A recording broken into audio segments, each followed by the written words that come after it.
Hi there, Sakura. Hello. Did you show everyone your new collar? Yeah. Hello. Hello, everyone. It's October 28th, 2015. And this is going to be one of the last videos that I do about the garden. But it's an update video nonetheless. Reason being, like, it's been getting super cold recently. And I don't know how long my plants are going to last. In the current state that they're in, because they're not even producing that much like fruit or flowers anymore. So there's that. I'm gonna walk you guys through some of the things that are going on. Not a lot, to be completely honest, but some stuff. And I just want to talk about some things. So things that I've noticed, like the eggplant here. One thing is that there's a lot of eggplants, but they're not really that big. And reason being, I think, is because there's a lot of them. Like, they get around this size. See, they get to be this size, and some like this, and they don't really get much bigger than that, but there were some big ones earlier in the year. So I think it's a combination of, you know, there being a lot of eggplants, so a lot of nutrients being diverted everywhere, and also the lack of sunlight, because, see, there's kind of like a, not only has it been getting dark earlier now, as compared to the summer, it's just been really cloudy lately. So there's that. The eggplants are doing fine. I should trim some of them off, but maybe it might be a little bit too late for that. Yeah. Okay, so now onto the Roma tomatoes that are over here. You noticed, or you guys know, that one of them died on us, this one that was in the corner. However, the rest of them don't look too good. And reason being, they've been great up to this point, but if you look at the leaves, they're starting to get a discoloration on them. So something's going on with them, a nutrient deficiency or some kind of microbe that got to them. The ones in the back are fine. Those are really dark green, but you see the color difference is dark green to like a lighter yellowish green. So we'll see what happens there. But they serve their purpose, and they give us lots of great Roma tomatoes. It's the apricot tree. Blah, blah, blah, blah. And then you guys know what happened there. And you know what happened here, but surprise! Oh, look at the apple tree. I just want to show you guys. Look, this is the apple tree. Look at the size of the trunk on it. It's gotten huge. I love it. Also, my dad was telling me, because he sells plants for a living, but he was like, yeah, sometimes what you got to do when your plant isn't growing is you get a stick. So then pretend like this is a stick, and then you go and you like smack the tree. You smack the hell out of it when it's not growing really well. And then it's supposed to like wake the tree up, right? I don't know, like if the tree was sleeping, it's supposed to wake him up, and my dad says it works. And he's not superstitious, but he says that if you smack the tree like really hard with a stick a couple of times, it'll wake it up. Okay, but I wanted to talk to you guys right here about the Highlander pepper that I have.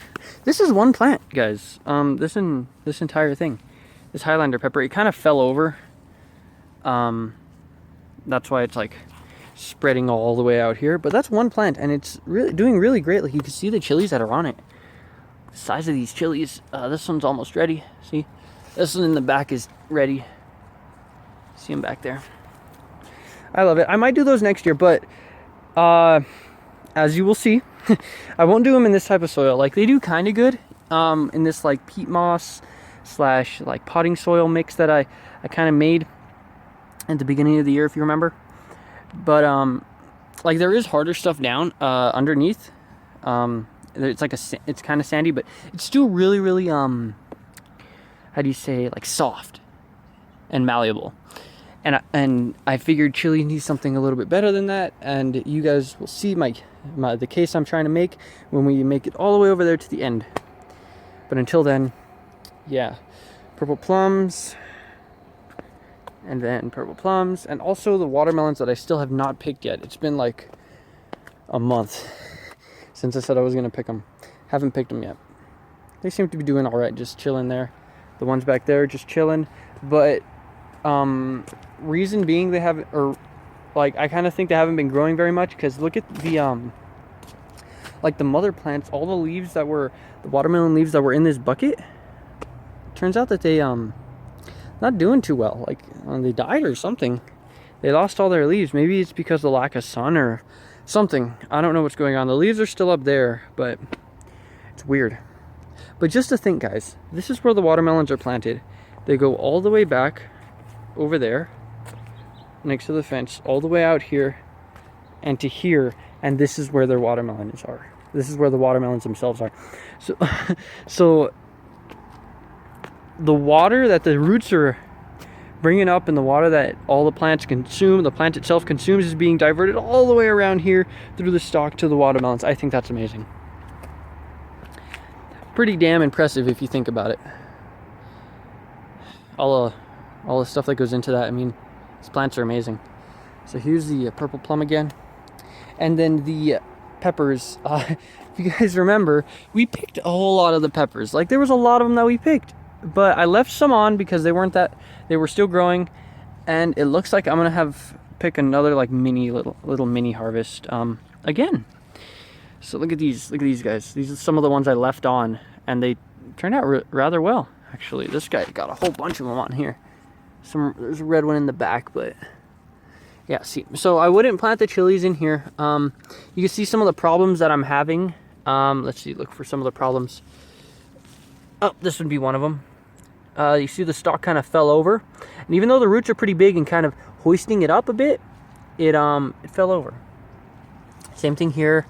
I didn't plant this one deep enough, but it kind of fell over. A lot of them fell over. That one fell over, and I don't want them to fall over, and I'll show you guys why.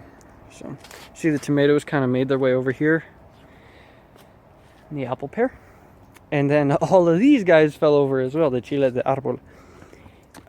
These guys fell over not because of the soil so much as I think they just got really big, and partially because of the soil. Yeah, this guy stayed up. The flamingo didn't help him, but yeah. The cantaloupes have been really weird. I haven't been keeping an eye on them, to be completely honest, but they've started getting really, like, they're looking weird. Like some of them are still growing, but then some of them are like, I don't know. Cantaloupes. The peach tree, it's been growing back. I love it. And then here's more Highlander peppers. And there's some red ones down there from a plant that fell over again. Look, this is one plant, I believe. No, this is 2 plants? Yeah, this is 2 plants. Look at those. Oh, geez, look at that, guys. Isn't that amazing? Yeah. These weren't doing too good at the beginning. If you guys remember, they were like, they looked exactly like that when I first started planting them the first like month or so. I was like, you know what? I don't know how well these guys are going to go, because I remember these were the biggest ones. They were the biggest ones out of the entire batch. And they just didn't do too well for a while, but I mean, they came back. And then apricot, and then the mint. Look at the mint. Actually, okay, so the mint has been coming back really, really well. However, the roots of the mint kind of come out through this little crack, and then it turns into this, because the roots also spawn some more, like, leaves, which is pretty cool. I bet my friend Sergeant would be pretty jealous right now. Just saying. He bought, like, a bunch of mint tea, and I guess he didn't like it. He said it tasted like mint and water. I guess he doesn't know what tea is supposed to taste like. But, that's a mint, and, yes, Sergeant, or I'm pretty sure that you won't get sick eating a bunch of mint, Sergeant. It won't kill you. Okay, I just needed to say that. And then my grape is turned into a grape bush. A great bush, if you ask me. Okay, and then the plum, who's lost like all his leaves for some reason, maybe because it's getting colder, maybe because he just wanted to lose his leaves. And then here's the reason why I'm going to plant them in sandy soil next year, the Japafuegos. Guys, can we just give a round of applause to this plant he's grown so great. Like, I just admire this. Every time I come out here and I look at this plant, look at that. That's a stalk, ladies and gentlemen. Look at, it's like a little tree. He is a little tree, and then he's split off right here, and you can see where the split is, and the branches come up. Out there, branch comes up. Out here, 2 very solid branches, and look at all the chilies that are on there. Just an insane amount of chilies. and that little thing.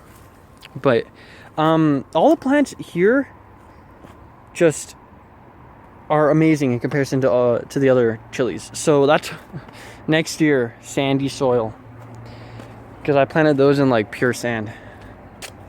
And I'm not saying that these are doing bad, because they're definitely not, and they're producing a whole lot. But the fact is, I'd rather have them grow bigger and then give me more chilies. I'm gonna grow bell peppers next year though. Like, I'll talk to this, I'll go in a lot more detail in like a full wrap-up conclusion video on the garden, but just saying, like, next year I want to grow a lot of bell peppers, because I like coming out here and just eating things. And I'm gonna be able to do that a lot with these fruits, the peaches hopefully as well. I just want I want things that I could come out here, water while I'm watering, I can eat, and bell peppers are one of them, because I love bell peppers, but I can't eat chilies. I'm just like alone. But also, look, we have strawberries. Look at the cute little strawberries. Those are great. Maybe I'll do strawberries next year if I could get some, if I could find some plants. Okay, so the tomatoes, there's some tomatoes around here. They're in there. Like, there's a red one right there. I'll pick them right now. The tomatoes have it, like, if you guys remember a couple months ago, the tomatoes just gave up a whole bunch of tomatoes. Like, the tomato plants gave up a whole bunch of them. And I picked them. And then after that, it's slowed down. Like, they don't give as many, but they do give a couple. Like, there's a couple in there. And then the Japafuegos and chili plants. There's a lot of red ones on here, these jalapenos. Jalapenos are tiny, but there's a lot of red ones I gotta pick. And then the just like abomination that is tomato plants right here. This is what you never want to see, ladies and gentlemen. It's just where you can't even walk because your tomatoes are so crazy. I mean, you could say it's a good thing, but some would say it's a bad thing. Well, there's that. Also, let me, I'm just going to keep reiterating this. I may have said it before, may have said it again. Oh, and I need to show you guys something cool.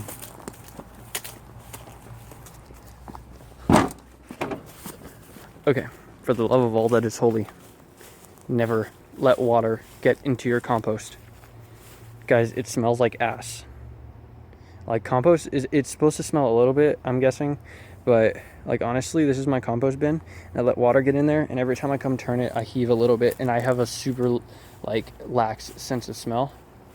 Like, my sense of smell is just horrible, but I heave, like, and it sucks. So don't ever let water get into your compost. Ever. Ever, ever, ever. For the love of all that is holy, do not. Okay. Oh, look, I made some ant friends. There's an ant hill under here, and then look.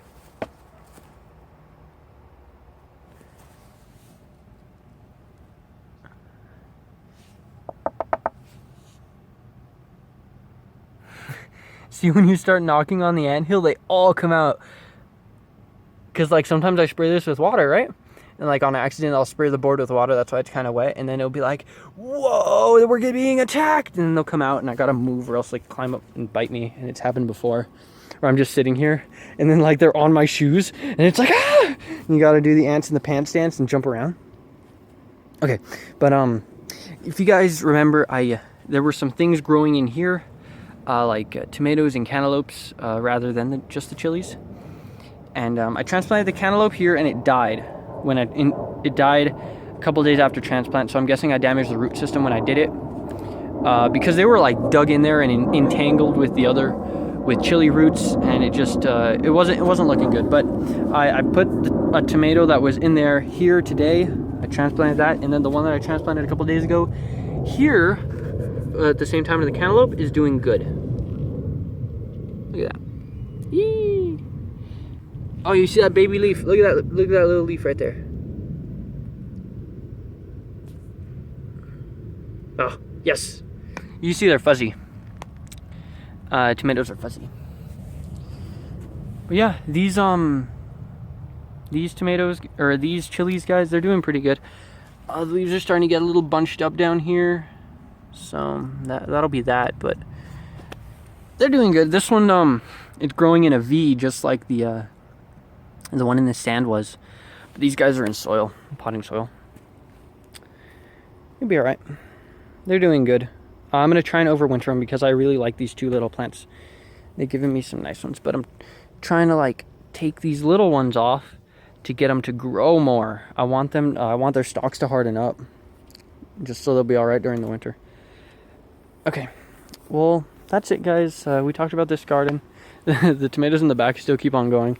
Because I still water it and stuff, but like I've given up, I hope. Yeah, so I hope you guys enjoyed this garden update. And yeah, if you have any comments about my gardening or any advice you could give me on gardening, I'd gladly accept it because obviously I'm not great at this, but I'm trying. Yeah, guys, I hope you all enjoyed, and I'll see you later.